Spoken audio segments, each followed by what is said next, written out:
Hola, soy Alicia, y voy a contarles algo que nadie debería saber. Algo que arruinó mi vida, mi cordura y, lo más importante, a mi hija. Mi primo Héctor me compró a mi hija. Sí, la compró, como si fuera un objeto. Pero lo que sucedió después fue peor de lo que cualquier pesadilla podría haberme mostrado. No soy una mala persona. O al menos eso quiero creer. Toda mi vida he intentado hacer lo mejor que podía con lo que tenía, pero parece que eso nunca fue suficiente. Crecí en un barrio pobre, donde la supervivencia era el único objetivo real. Mi madre murió cuando yo era adolescente y mi padre nos abandonó mucho antes. Desde entonces, aprendí a vivir a base de trabajos temporales, favores y una esperanza que poco a poco se fue apagando. Cuando tuve a Sofía, las cosas empeoraron. No había nadie para ayudarme. El padre de Sofía desapareció apenas supo que estaba embarazada. Vivía en una casa casi en ruinas, con goteras en el techo y paredes que olían a humedad. Algunas noches no teníamos que comer. Era desesperante verla, con su carita de niña inocente, pidiéndome cosas que no podía darle. Ella merecía algo mejor, pero yo no tenía cómo dárselo. Héctor apareció cuando estaba al borde de la desesperación. Siempre había sido la oveja negra de la familia, aunque de alguna forma logró volverse rico. Nunca entendí cómo. No lo veía desde hacía años, pero un día llegó a mi puerta, con su sonrisa torva y sus modales impecables, como si supiera que estaba esperando exactamente a alguien como él. Alicia, no tienes por qué seguir viviendo así, me dijo. Llevaba una maleta de cuero negro. La dejó sobre la mesa y la abrió, dejando al descubierto pilas de billetes. No supe cuánto dinero había ahí, pero era más de lo que podría ganar en toda mi vida. Sentí una mezcla de alivio y desconfianza. ¿Qué quieres a cambio?, pregunté, porque sabía que nadie da algo así sin pedir algo a cambio. Solo quiero cuidar a Sofía por un tiempo. Ayudarla a tener una mejor vida. Te prometo que estará bien. No tienes que preocuparte. Sus palabras eran persuasivas, pero había algo en su tono que me erizó la piel. Sus ojos parecían demasiado oscuros, como si dentro de ellos hubiera un vacío. Algo me decía que no confiara en él, pero cuando miré a Sofía, dormida en el sofá con su vieja manta, sentí el peso de mi fracaso aplastándome. Héctor sacó un contrato. Era un documento extraño, escrito en letras rojas que brillaban bajo la luz de la lámpara. El papel tenía una textura áspera, como piel seca. Es solo un trámite legal, dijo, poniendo la pluma en mi mano. Mis dedos temblaban, pero al final firmé. Cuando levanté la mirada, Héctor ya se estaba llevando a Sofía. Esa noche no pude dormir. Mi casa estaba en silencio, pero no era un silencio normal. Era denso, opresivo, como si algo estuviera acechando en las sombras. Me convencí de que era solo mi culpa hablándome, pero cuando me fui a la cama, los sueños comenzaron. En el primero, Sofía estaba de pie al pie de mi cama. Su cabello estaba mojado, goteando un líquido negro y espeso que se acumulaba en el suelo. Sus ojos eran completamente blancos, y su piel tenía un tono ceniciento. Me miraba fijamente, sin parpadear. «Mamá, ayúdame», dijo. Su voz era gutural, grave, como si saliera de lo más profundo de un pozo. Desperté gritando. Todo mi cuerpo estaba empapado en sudor, y el aire en la habitación era irrespirable. Pero lo peor fue el olor. Había un olor a azufre que se había impregnado en las paredes. A la mañana siguiente fui a buscar a Héctor. No podía quedarme con esa sensación. Necesitaba ver a Sofía, saber que estaba bien. Héctor me recibió en la puerta con su sonrisa habitual, pero algo en él era diferente. Su piel parecía más pálida, y sus ojos tenían un brillo extraño, como si disfrutara de algo que yo no podía ver. «Quiero ver a Sofía», le exigí. «Está bien, Alicia. No tienes de qué preocuparte», respondió, pero no se movió de la puerta. Lo empujé y entré. La casa estaba oscura, demasiado fría. El silencio era inquietante, como si estuviera entrando en una tumba. Héctor finalmente accedió a llevarme al piso de arriba. Sofía estaba sentada en el suelo, en el centro de un círculo dibujado con ceniza negra. En sus manos tenía un lápiz, con el que trazaba símbolos que parecían moverse como si estuvieran vivos. Cuando levantó la mirada, mi corazón se detuvo. No era mi hija. Su piel estaba translúcida, y sus ojos eran dos pozos vacíos. Mamá, dijo, pero no era su voz. Era una voz profunda, distorsionada, como si algo estuviera hablando a través de ella. Intenté correr hacia ella, pero Héctor me sujetó. Su fuerza no era normal. Sus manos estaban calientes, casi ardientes, y su sonrisa se torció en algo inhumano. Ya no es tuya, Alicia. Ahora es parte del pacto. ¿Qué pacto?, grité, luchando por liberarme. No entenderías. Esto es más grande que tú o yo. Me sacó de la casa y me lanzó a la calle. Desde entonces, no volví a ver a Sofía, al menos, no de día. Las noches son un tormento. La sombra de Sofía se arrastra por los rincones de mi casa. Escucho su voz llamándome desde los espejos, desde las paredes, desde los lugares más oscuros. Mamá, aún queda tiempo, susurra, pero no sé a qué se refiere. He buscado ayuda de todas partes. Fui a un sacerdote, pero apenas empezó a bendecir la casa, se desmayó. Un curandero me dijo que Héctor había hecho un trato con algo que no pertenece a este mundo y que Sofía era el precio. Intenté enfrentar a Héctor de nuevo. Llegué a su casa con un cuchillo, decidida a matarlo si era necesario, pero cuando entré, la casa estaba vacía. En el centro del salón quedaba el círculo de ceniza y en su interior había una muñeca con el rostro de Sofía. Ahora sé que no puedo escapar de esto. Cada día, las paredes de mi casa se cubren con símbolos que no puedo borrar. Los espejos reflejan cosas que no deberían estar ahí. Esta noche regresaré al círculo. No sé qué me espera, pero no puedo seguir así. Si hay una forma de salvar a Sofía, la encontraré, aunque eso signifique enfrentar al mismísimo infierno. Historia 2. Todo comenzó hace unos meses, cuando mi primo Álvaro reapareció en mi vida. Hacía años que no lo veía. Era el típico miembro de la familia del que nadie hablaba demasiado. Un hombre reservado, decían, pero yo siempre lo recordaba como alguien que sabía demasiado, que observaba todo con una calma casi antinatural. Yo estaba pasando por una racha horrible. Mi esposo había muerto en un accidente hacía un año, y desde entonces, la vida se había convertido en una constante lucha. Mi hija, Valeria, era mi único consuelo, pero también mi mayor preocupación.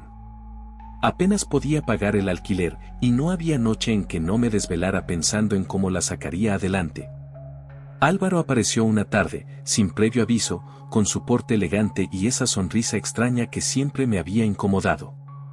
Su presencia en mi puerta era surrealista.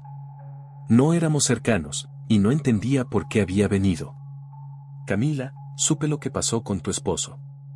Lamento mucho lo que estás pasando, dijo, con una voz suave y medida. No supe qué responderle. Había algo en su mirada que me inquietaba, pero al mismo tiempo, estaba tan desesperada que cualquier ayuda parecía un milagro. Álvaro no perdió tiempo. Me dijo que quería ayudarme, que había conseguido un gran éxito en los negocios y que ahora quería devolver algo a la familia. Me ofreció dinero, una cantidad que podría solucionar todos mis problemas. Quiero que Valeria venga a vivir conmigo, dijo, casi como si fuera algo normal. ¿Qué estás diciendo?, pregunté, sintiendo que la sangre me abandonaba el cuerpo. No te preocupes, no sería permanente. Solo un tiempo. Quiero darle oportunidades que tú no puedes darle ahora. Una buena educación, estabilidad, un futuro. Por supuesto, lo rechacé de inmediato. La idea era absurda, y la forma en que lo decía, con esa calma fría, me dio escalofríos. Pero Álvaro no se rindió. Regresó al día siguiente, y al siguiente. Cada vez traía más dinero. Me mostraba contratos, papeles legales, como si pudiera convencerme con documentos. Pero lo que realmente me rompió fue la enfermedad de Valeria. Un día despertó con fiebre alta y una tos que no cesaba. La llevé al hospital, pero no tenía seguro médico, y los costos eran imposibles de cubrir. Mirar su carita pálida, su cuerpecito débil, me partió el alma. Fue en ese momento cuando Álvaro volvió, con el dinero en la mano y su propuesta aún más insistente. No la perderás, Camila. Pero esto puede salvarla, dijo, con esa voz que parecía envolverme como un veneno. Firmé. Mis manos temblaban tanto que apenas podía sostener la pluma. Álvaro sonrió, tomó a Valeria en sus brazos y salió de la casa. Desde entonces, todo cambió. La primera semana traté de convencerme de que había hecho lo correcto. Valeria estaría mejor con él, al menos por un tiempo. Pero no pasaron muchos días antes de que las cosas empezaran a volverse extrañas. La casa, que siempre había sido fría y silenciosa, ahora parecía viva. Por las noches escuchaba pasos en el techo, golpes en las paredes. A veces, cuando caminaba por los pasillos, sentía que alguien estaba detrás de mí, respirándome en la nuca. Un día, mientras limpiaba la habitación de Valeria, encontré algo extraño debajo de su cama, un trozo de tela negra con un símbolo extraño bordado en hilo rojo. No lo reconocí, pero me dio un mal presentimiento. Intenté llamar a Álvaro, pero nunca respondía. Finalmente, decidí ir a buscar a Valeria. Llegué a su casa sin avisar, y lo que encontré me dejó helada. La casa estaba oscura, incluso en pleno día. Las ventanas estaban cubiertas por cortinas pesadas, y el aire tenía un olor metálico, como a sangre. Cuando entré, el silencio era absoluto, como si el lugar estuviera completamente vacío. Subí las escaleras, llamando a Valeria, pero no hubo respuesta. Cuando llegué a una de las habitaciones, la puerta estaba entreabierta. Adentro, vi un altar. Había velas negras encendidas, y en el centro, una foto de Valeria. Mi corazón se detuvo. Álvaro estaba de pie frente al altar, con una túnica negra y un cuchillo en la mano.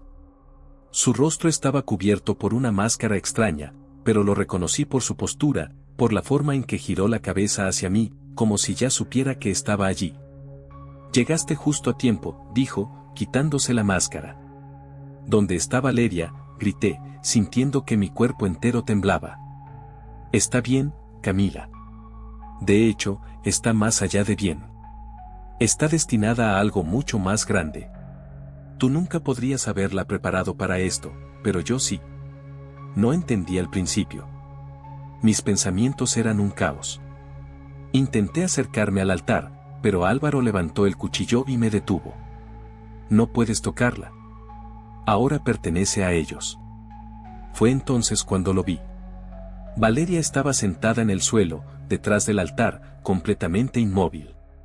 Su piel era tan pálida que parecía translúcida, y sus ojos no eran los de mi hija. Eran negros, completamente negros, como si en su lugar solo hubiera vacío. Valeria, grité, pero no respondió. Álvaro comenzó a murmurar algo, un idioma que no reconocí. Las velas parecían arder con más fuerza, y el aire se llenó de un zumbido extraño, como si algo estuviera entrando en la habitación. No sé cómo encontré el valor, pero corrí hacia Valeria. Empujé a Álvaro con todas mis fuerzas, agarré a mi hija y salí corriendo de esa casa. Desde entonces, Valeria no ha vuelto a ser la misma. Ríe en momentos inapropiados, susurra cosas en la oscuridad y, a veces, despierta en mitad de la noche diciendo que ellos están aquí. Intenté buscar ayuda, pero nadie puede explicarme qué le hicieron. Y Álvaro, desapareció. Sé que mi primo me compró a mi hija, pero ahora creo que lo que realmente hizo fue entregarla a algo mucho peor. Historia 3. Todo comenzó hace un año, cuando Mariana, mi esposa, murió dando a luz a nuestra hija, Elena. La pérdida me destrozó. Me convertí en un hombre roto, incapaz de mirar a mi hija sin sentir la culpa aplastante de haber perdido al amor de mi vida. Elena era hermosa, perfecta, pero su llegada estuvo teñida de tragedia. Apenas podía manejar mi dolor, y cuidar a Elena se convirtió en un desafío más grande de lo que podía soportar.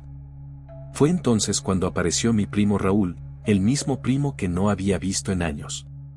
Raúl siempre había sido extraño. Tenía una forma de hablar que te atrapaba, una mirada que te hacía sentir como si pudiera ver directamente dentro de ti. Llegó a mi casa una tarde, sin previo aviso, cargando un par de cajas de vino caro como si fuera una visita casual. Pero yo sabía que no lo era. Julián, he oído lo que pasó. Lamento mucho lo de Mariana, dijo, sentándose en mi sala como si tuviera todo el tiempo del mundo. Agradecí su gesto, aunque su presencia me incomodaba. Había algo en Raúl que siempre me había puesto nervioso, como si nunca pudieras estar seguro de cuáles eran sus verdaderas intenciones. Esa noche, después de un par de copas, comenzó a hablar de Elena. Debe ser difícil cuidarla solo, comentó, con esa sonrisa suave y calculadora. Es difícil, pero puedo manejarlo, respondí, aunque no era verdad. ¿Seguro? No tienes por qué hacerlo solo, primo. Mira, tengo recursos. Puedo ayudarte. Incluso puedo cuidar de ella por un tiempo, hasta que te sientas más estable. Reí nervioso, pensando que era una broma, pero Raúl no se estaba riendo. Su expresión era seria, y sus ojos brillaban con una intensidad que me puso la piel de gallina. ¿Qué estás diciendo?, le pregunté, tratando de entender. Raúl se inclinó hacia adelante, apoyando los codos en sus rodillas. Estoy diciendo que puedo ofrecerte algo que nadie más puede. Un acuerdo que te beneficiará a ti, a Elena y a mí. Todo lo que pido es que confíes en mí. Esa noche dejó el tema, pero regresó 2 días después con una propuesta concreta. Trajo un maletín lleno de dinero, y junto con él, un documento que parecía un contrato. Lo hojeé con incredulidad. Esto es ridículo, Raúl. No voy a venderte a mi hija. No estoy comprándola, Julián. Estoy ofreciéndote una solución. Elena estará a salvo conmigo. Tendrá todo lo que necesita. Tú podrás reconstruir tu vida, sin las cargas que ahora te abruman. Lo eché de mi casa, pero Raúl no se dio por vencido. Cada semana volvía con más dinero, con palabras más persuasivas. Y entonces sucedió algo que me rompió. Una noche, mientras dormía, soñé con Mariana. Estaba parada en un campo oscuro, con el cielo lleno de estrellas que titilaban como si estuvieran vivas. Julián, tienes que protegerla, dijo, con una urgencia que me dejó helado.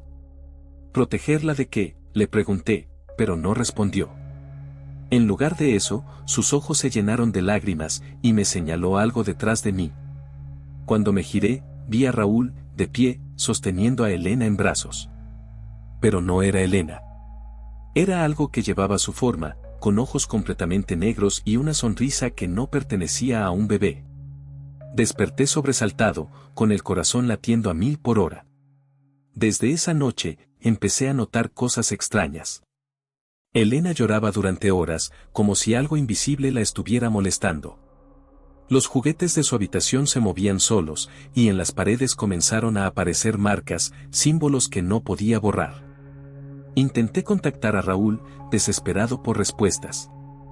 Él llegó a mi casa esa misma noche, y antes de que pudiera siquiera preguntarle, me dijo algo que nunca olvidaré. Ya no puedes evitarlo, Julián. Esto no es un trato entre nosotros. Es un trato con ellos. ¿Quiénes son ellos?, grité, pero él solo sonrió. Raúl me llevó a su casa, y ahí, en el sótano, vi la verdad. Había un altar cubierto de velas y huesos. En el centro, una figura grotesca tallada en piedra, con ojos hundidos y garras que parecían ansiar algo. Elena no es solo tu hija, dijo Raúl, con voz tranquila. Ella nació marcada. Pertenece a ellos. Yo solo soy el mediador. Intenté llevarme a Elena de vuelta, pero cuando la sostuve en mis brazos, sentí que algo me observaba. No sé cómo explicarlo, pero el aire en la habitación se volvió denso, y escuché susurros, voces que no eran humanas.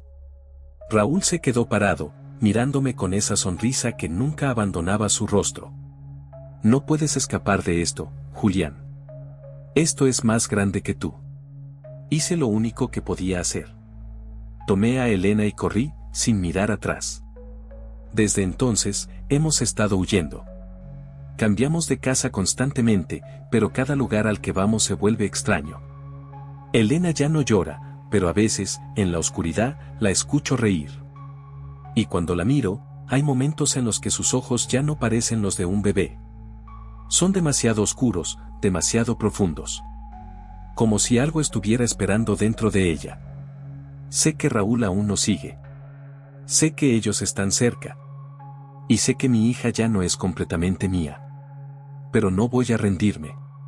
Aunque tenga que enfrentar a lo que sea que Raúl invocó, protegeré a Elena hasta el último aliento. Aunque ya no sé si estoy luchando por salvarla, o por salvarme de ella. Historia 4. Hola, soy Ana, y esta es la historia de cómo perdí a mi hija, y de cómo aún puedo oírla en las noches, llamándome desde algún lugar al que no puedo llegar. Mi primo me compró a mi hija, pero esa frase no explica ni la mitad de lo que realmente ocurrió. Lo que pasó no tiene explicación lógica. Es algo que devora mi mente cada día, algo que jamás debió haber sucedido. Hace 3 años, mi vida era sencilla. Vivía sola con mi hija Alma, de 4 años, en una casa pequeña pero acogedora en las afueras de un pueblo tranquilo. Era madre soltera, pero nos las arreglábamos bien. Alma era todo para mí.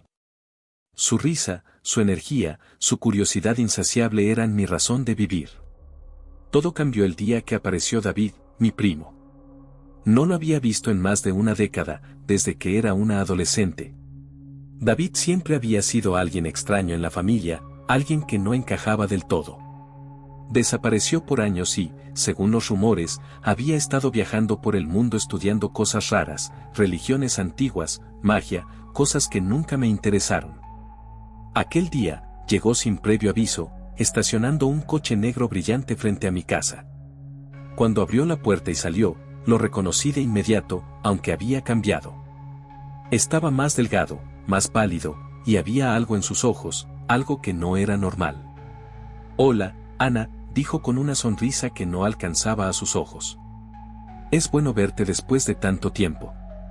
Nos sentamos en la sala, y mientras Alma jugaba con sus muñecas en el suelo, David me habló de su vida, de sus viajes, y de cómo ahora estaba en una posición en la que podía ayudar a la familia.